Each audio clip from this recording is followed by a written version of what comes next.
Hey.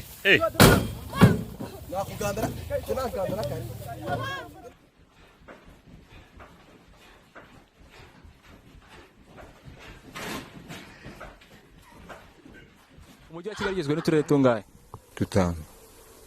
Tugiramo tubiri. Hari Nyabugogo, hari Kacyiru, bavuga ko ari na Gikongoro, Gashwingi, Nyamagabe. Yemwe Rufonzi. Yego. Yewe gwino.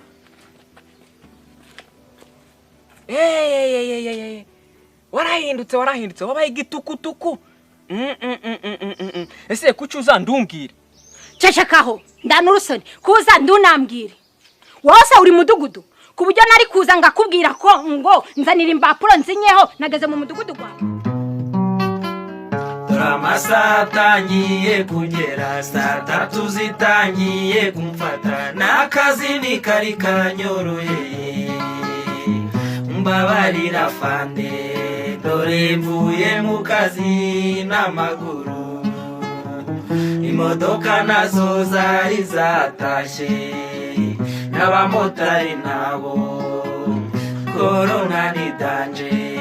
Video itoroshye, murabona ko Satani yizamukiye. Noneho twajyaga tubyumva gusa muri Bibiliya n'abahanuzi babihanura ko turi mu minsi ya nyuma, ukagira ngo ni bisanzwe. Aho mureba ni ishusho ya Satani iri hejuru, abantu bagize ubwoba. Murabona ko atari marayika w'Imana uri kuza. Ahangaha mureba ni ku mupaka wa Kongo na Zambia. Murabona ko hari ubwira kabiri, imodoka zacanye maremare.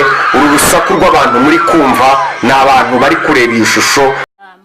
Muraza kumva umuriro guraka hano mu gisagara murabireba. Yiga mana mbere. Ishisha ndege cyonyine. Kakuvuga inkuru, kambanze ngubwire. Rufonzi nawe uramuzi. Mama w'amacupa tuguri namuca. Avuga iwacu ati buri wese ameza amacupa. Angize ukavuga izo nkuru. Anyangu rero ripop. Umva ngubwire umunwa gwanyu gusaba koro mwakiki ukuntu Rufonzi nagiraga amande kamve muri kumugamba.